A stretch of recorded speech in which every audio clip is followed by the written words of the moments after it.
Before we get into this video, please take a second to subscribe to our channel and like this video. He was watching it and he started singing a part of the song, but he was saying the words and we would just keep rewinding it and he would keep saying it. And I'm like, yo, he's talking, like our son is talking.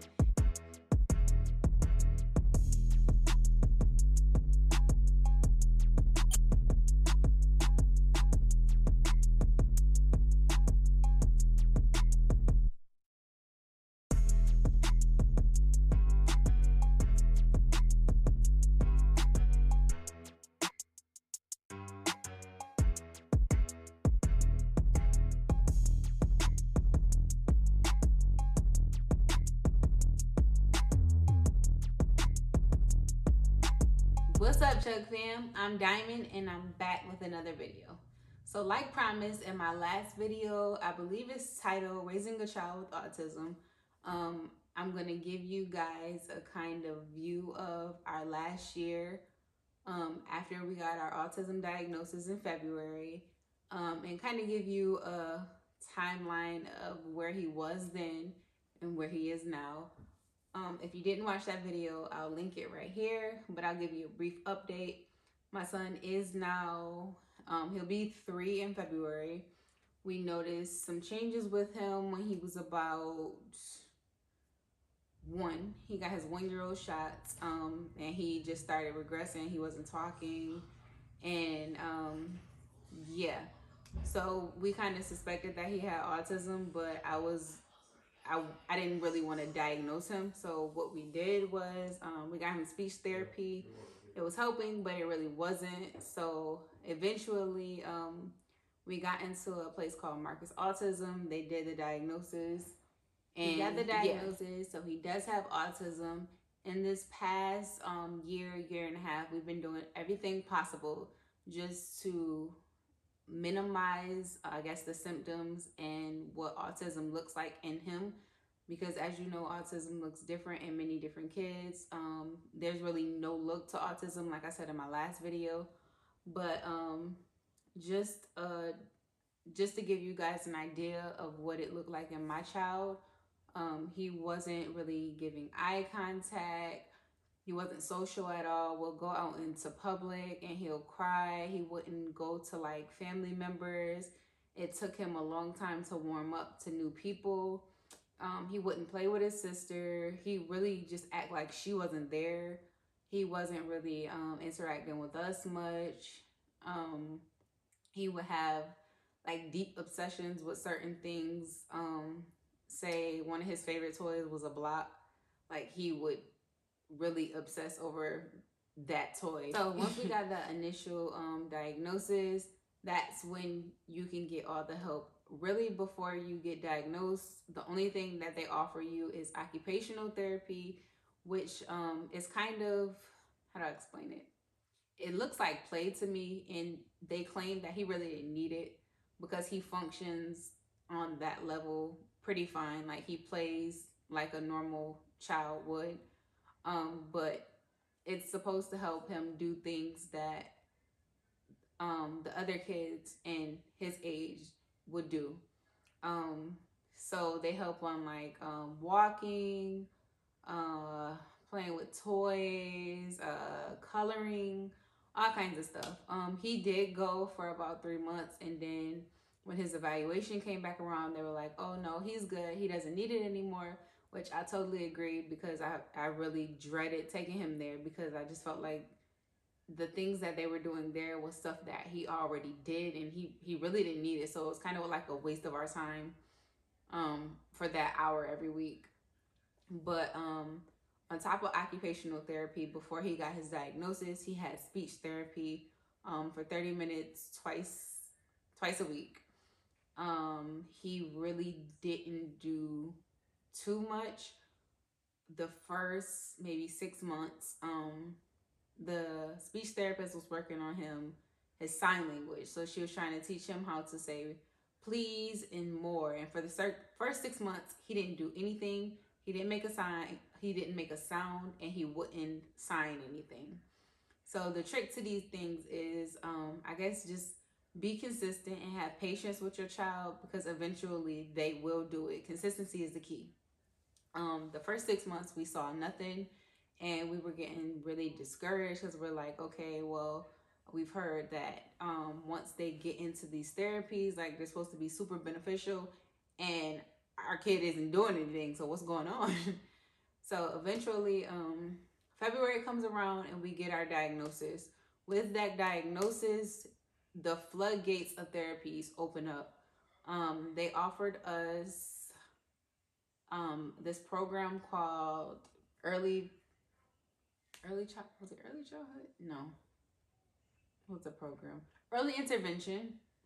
Um, it's like a parent training. So we would go in with him, and basically she would let him play and just see the things that he did on the day-to-day basis. She would ask us like what our goals are with him, and then we would play with him basically. And for certain situations, she would show us how to kind of adjust the situation to make it a learning just a learning experience for him. So say he was playing with blocks, and we wanted to sit down and play with him. So we would sit down and play with him, and we would just do something silly like put the block on our head to see if he noticed that something changed. And a lot of the times he did, and he would laugh, and that built obviously his social skills, because he's showing us that he's engaged in what we were doing. There was also times where, say, it was one time he was really addicted to bubbles. We introduced bubbles to him, and that really opened the floodgates for a lot of his learning too, because that was some of the first words that he used. He said bubbles. We actually got his first sentence out of bubbles too. He said, "I want bubbles." But that was something that we used to get him to speak as well.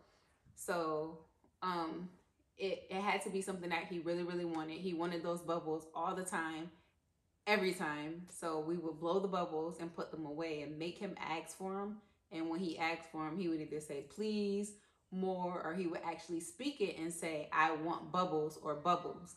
So that was something that they taught us at early intervention. It's just different stuff like that too, that it seems simple that us parents should know, but it's really not things that you would think of. And it really helped a lot. So he had early intervention, and then another thing that they offered us was ABA therapy. So we're in a pandemic. A lot of the therapies places they're not open for you to actually go in, so they're sending people out to your homes. He did have an ABA therapist, which he started in May, June, maybe the end of May, early June. She was great the first couple of weeks. Chucky, he was doing his sign language. He was saying more and please. He had it down pat. Every time he wanted something, he would do it. And his communication was just increasing every day.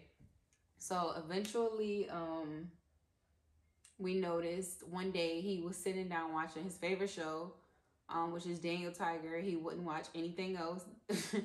He was watching it, and he started singing a part of the song, but he was saying the words, and we would just keep rewinding it, and he would keep saying it, and I'm like, yo, he's talking, like our son is talking. It just made us so excited. So we're like, all right, we're gonna just keep playing this episode, and I don't care if he does never say anything else. We heard him say something, like we heard his voice. So that made us very excited. They told us that that's called scripting. A lot of kids with autism do it when they watch TV shows. They just randomly say parts that they recognize because they've heard it so many times. So like I said, repetition is good for kids with autism. These TV shows, a lot of people say it's bad for your kids to be in front of the TV, but I think it's helped my child out tremendously. So yeah, while he was in ABA therapy, she kind of limited him from watching Daniel Tiger. So what she did was she introduced him to some of the singing songs. Like we all know Coco Melon, the super simple songs, all the songs on YouTube. So it started with this one song. I think it was called like The Floor is Lava or something. So he loved it. She played it over and over again. And then, like, you know, on YouTube, when one video ends, it starts something similar to the one that you watched. So eventually he will watch that video, the next video will come on, and he'll get interested in that. So now he's watching 2 videos, and then it went to 4 videos. Then we introduced him to the series. So now he's on Amazon Prime watching all the super simple songs. He loved them. He started learning the songs. He started humming the songs. Some of the songs, they got him clapping. He was just all into it. So once he started learning those songs, he also picked up on Coco Melon. That's more learning songs. And I don't know, his brain is just absorbing everything, and he's opening his horizons basically to different things, because like I said before, it was just all Daniel Tiger, and that's the only thing that would keep his attention. But now, yeah, all the learning songs and even games he's into now. So for his birthday, or no, it wasn't even for a holiday, we decided to buy him a tablet from Amazon. It came preloaded with a bunch of games that we knew nothing about. We just put him on there and let him go at it, basically. We really only expected him to play the Daniel Tiger game, which he did for a while. And then eventually we looked over and he's playing, I don't know, something, but he's functioning the tablet like he knows what he's doing. Like he knows how to go in and out the apps. He knows how to find what he wants to find. He's playing all these different games. He was making margaritas. I know, crazy. But this tablet was like a godsend. There's this one app that it was teaching him how to spell his name, and we didn't even know. We looked over one day and it's saying CHUCKY,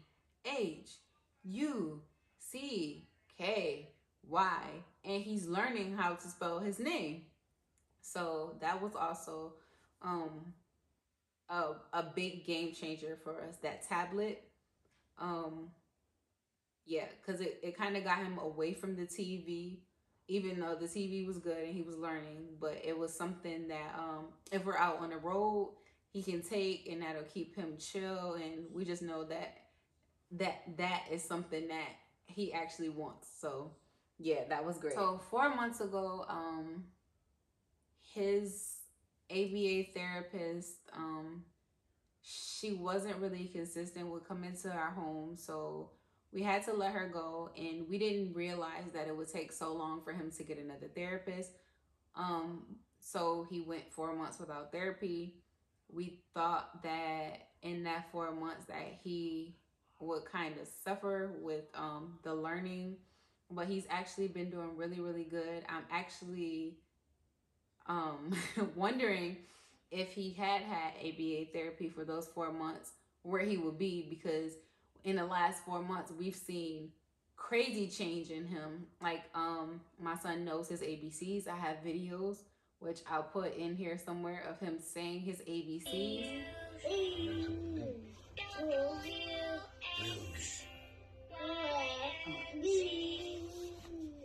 He knows his numbers from 1 through 10, and he recognizes them and he'll point to them.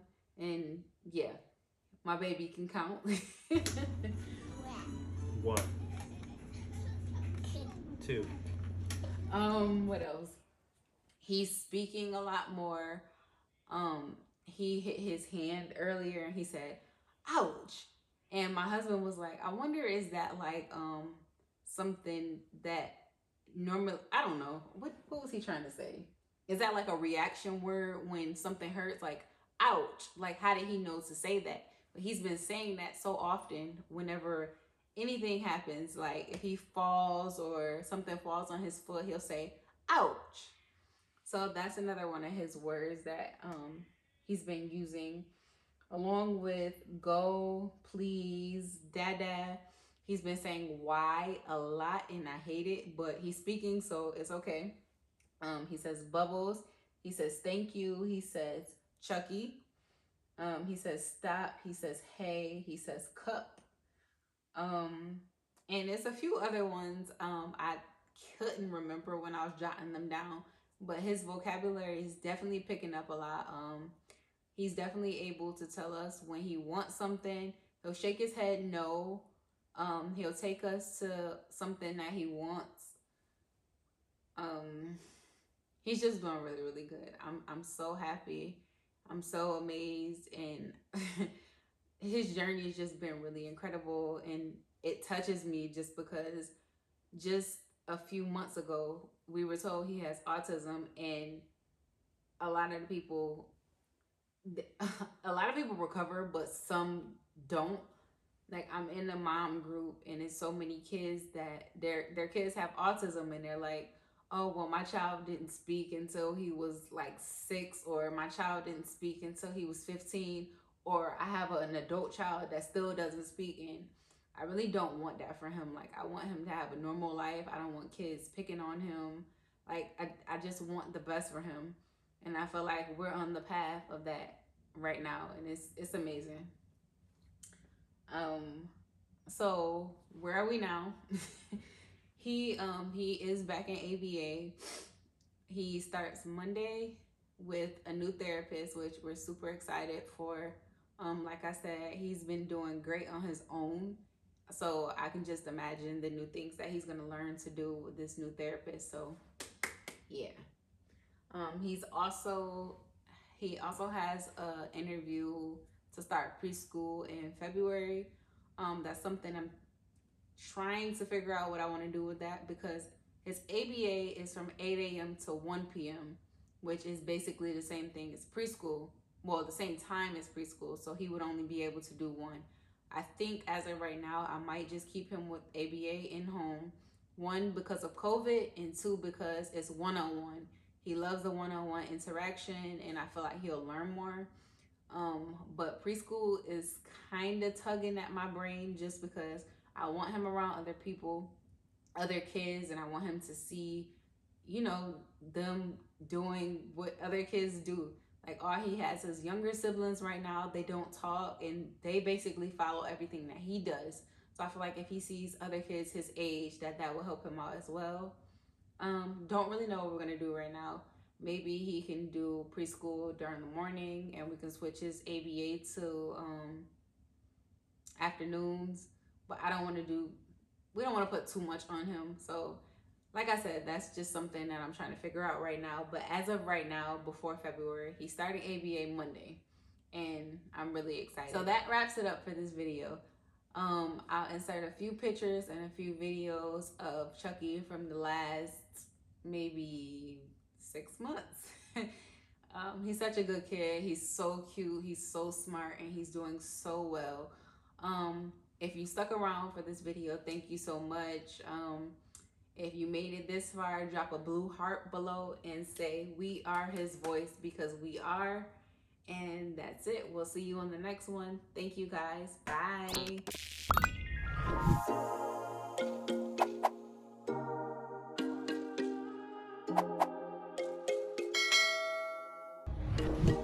Why are you doing this?